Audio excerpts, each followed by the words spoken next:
दोस्तों, आपका जॉब में चैनल में स्वागत है। चलिए देखते हैं। ये आपके लिए रीजनिंग का वीडियो है, जिसमें आपके लिए 4 अति महत्वपूर्ण प्रश्न जो आपके सभी परीक्षाओं में बार-बार पूछे जाते हैं, इजी ट्रिक में मात्र 2 सेकंड में सॉल्व करेंगे। चलिए देखते हैं। दोस्तों, आप कोई भी एग्ज़ाम की तैयारी कर रहे हैं या नहीं भी कर रहे हैं, तो आप इन क्वेश्चन को ज़रूर देखिएगा। ये आपके जो भी वनडे एग्ज़ाम होते हैं, उनमें ये रिपीट होते हैं। इन्हीं क्वेश्चन के सहारे आप गवर्नमेंट एग्ज़ाम निकाल सकते हैं, क्योंकि इन्हीं एग्ज़ामों से ये क्वेश्चन रिपीट हुए हैं। चलिए देखिएगा। आपको बहुत ज़्यादा कोर्स किसी भी चैनल से लेने की ज़रूरत नहीं है। आप इस क्वेश्चन को केवल देखिए बस। चलिए देखिएगा। ये आपके लिए अति महत्वपूर्ण है, जो सभी परीक्षाओं में बार-बार पूछे जाते हैं।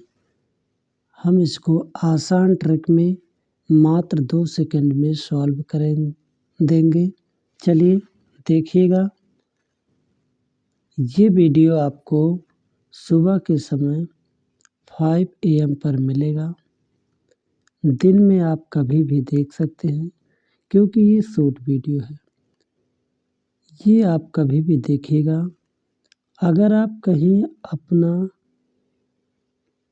जॉब भी कर रहे हैं पार्ट टाइम खर्चे के लिए, किसी कंपनी में हैं, तो आप इस वीडियो को कभी भी देखिएगा। अपनी मर्ज़ी से कभी भी देख सकते हो, क्योंकि ये लोड वीडियो रहता है, आपको मिल जाएगा।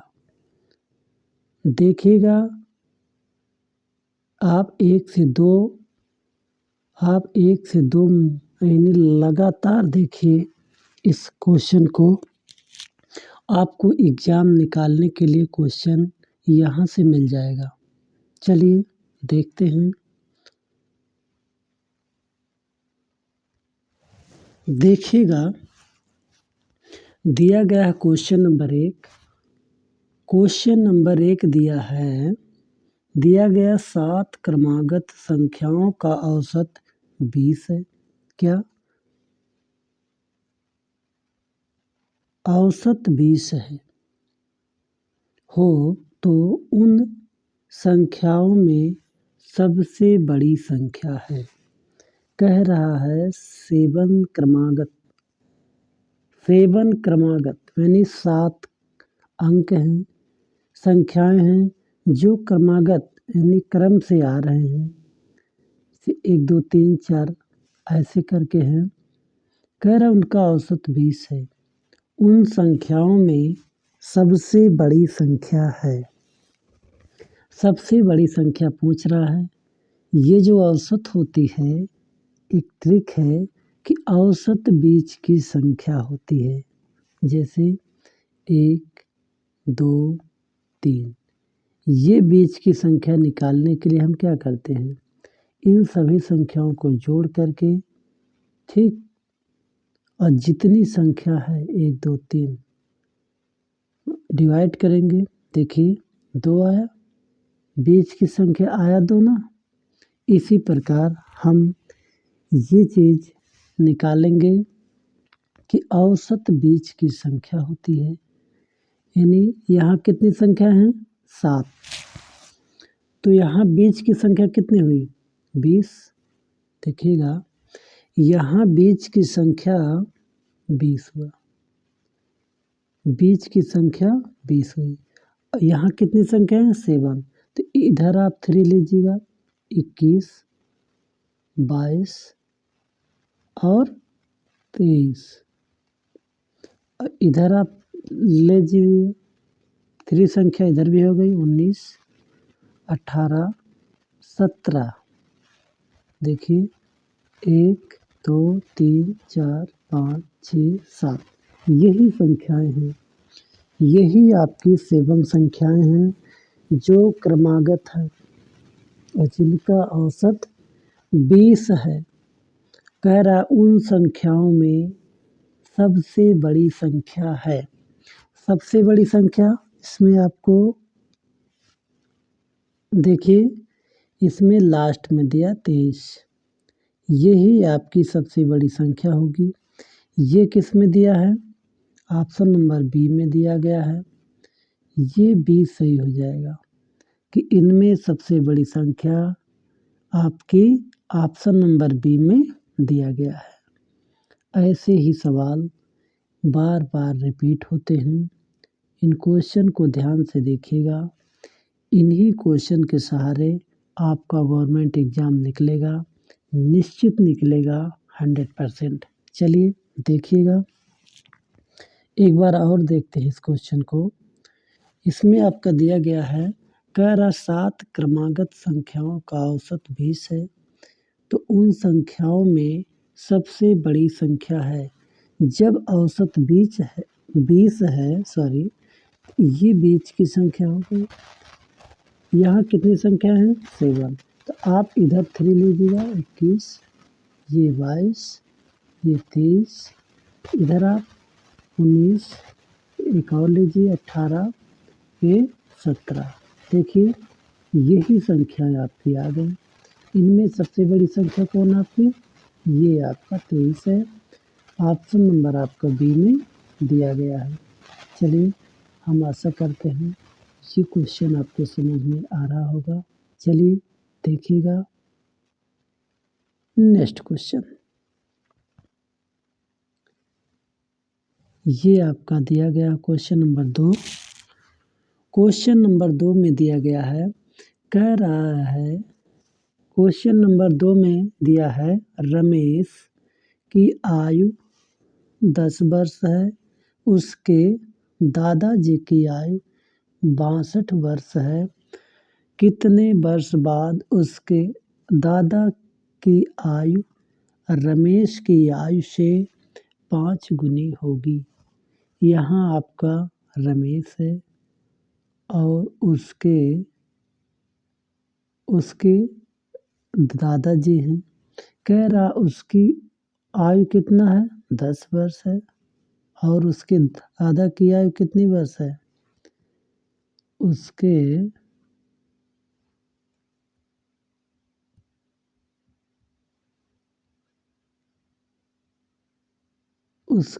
दादा की आयु कितनी वर्ष है? 62 वर्ष। उसकी आयु 10 वर्ष। ये कह रहा है कितने वर्ष बाद उसके दादा की आयु रमेश की आयु। देखिए यही मेन इम्पोर्टेंट है कि रमेश की आयु से 5 गुनी होगी। रमेश की आयु से 5 गुनी कितने वर्ष बाद? मान लीजिए ऑप्शन नंबर हम मानते हैं 6 वर्ष।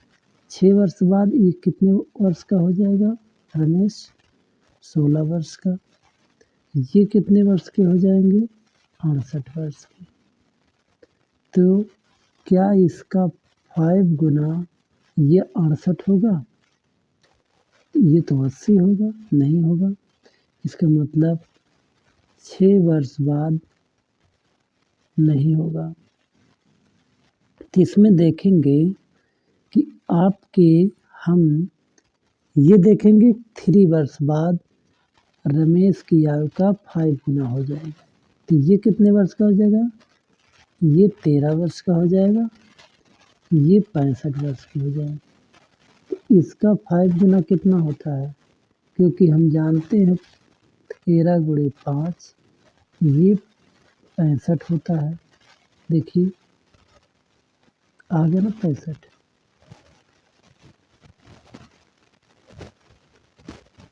यही आपका आएगा। ऑप्शन नंबर 3 आपका सही हो जाएगा। सॉरी, बी 3 वर्ष हो जाएगा। ऑप्शन नंबर बी सही हो जाएगा। चलिए एक बार और देखते हैं। इसमें आपका दिया है देखिएगा यहाँ दिया है रमेश की आयु कितना है 10 वर्ष और उसके दादा की आयु 62 वर्ष। हम मान लेंगे कि कितने वर्ष बाद उसके दादा की आयु रमेश की आयु से 5 गुनी होगी। मान लेंगे 3 वर्ष। 3 वर्ष बाद ये 13 वर्ष का हो जाएगा, ये 65 वर्ष के हो जाएंगे। क्या इसका 5 गुना कितना होता है?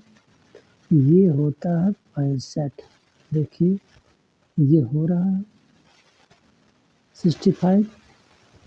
इसलिए ऑप्शन नंबर बी आपका 3 वर्ष सही हो जाएगा। चलिए नेक्स्ट क्वेश्चन की तरफ चलते हैं। ये दोस्तों आपके रिपीट हुए हैं क्वेश्चन, इसलिए इन क्वेश्चन को लिख के रखिएगा। आप लोग कहीं पे नोट कीजिएगा, फिर इसको देख लीजिएगा या इसी वीडियो पे आप 1 से 2 बार देखिए। चलिए देखिएगा नेक्स्ट क्वेश्चन की तरफ चलते हैं। दिया गया है यदि 10% और 11% के लाभ पर एक बैग के विक्रय मूल्यों का अंतर 11 रुपये हो तो बैग का लागत मूल्य क्या है? आपसे ये आपका लागत मूल्य पूछा है। देखिएगा कि लागत मूल्य हम कैसे निकालेंगे। 100% मूल्य, इनका अंतर कितना दिया है 10%, 11%, इसका डिफरेंस कितना है 1 का। ये ठीक, इसका अंतर इतना है।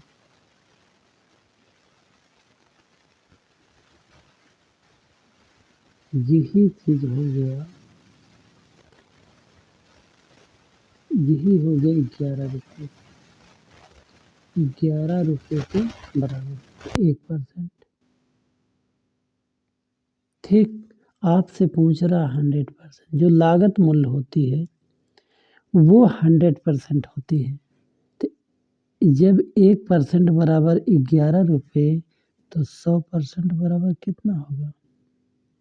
100 से गुणा करेंगे, ये 1100 आएगा। ठीक, उस बैग की जो लागत मूल्य होगा वो 1100 आएगा। किस में दिया है? ए में। ऑप्शन नंबर आपका ये सही हो जाएगा। 1100 रुपये आएगा। और इसको एक ट्रिक से और हल करेंगे। ये चीज़ है, देखिएगा ये जो आपका है इसको क्या है? लाभ है। लाभ है तो 100 में जोड़ के रखिएगा तो 110% होगा। ये 111 होगा, ये परसेंट होगा। क्योंकि हम लाभ को 100 में जोड़ के रखते हैं और हानि को 100 से ये चीज़ हम घटा देते हैं तो यहाँ 1% आएगा। यही 1% बराबर 11 रुपये का। ठीक, अब 100% होता है क्रय मूल्य। इसको जब 1% बराबर 11 आया, 100% बराबर आपका 1100 हो जाएगा। ये आपका सही हो जाएगा। ऑप्शन नंबर ए आपका 1100 रुपये सही हो जाएगा। चलिए मिलते हैं नेक्स्ट वीडियो में, तब तक के लिए थैंक यू दोस्तों।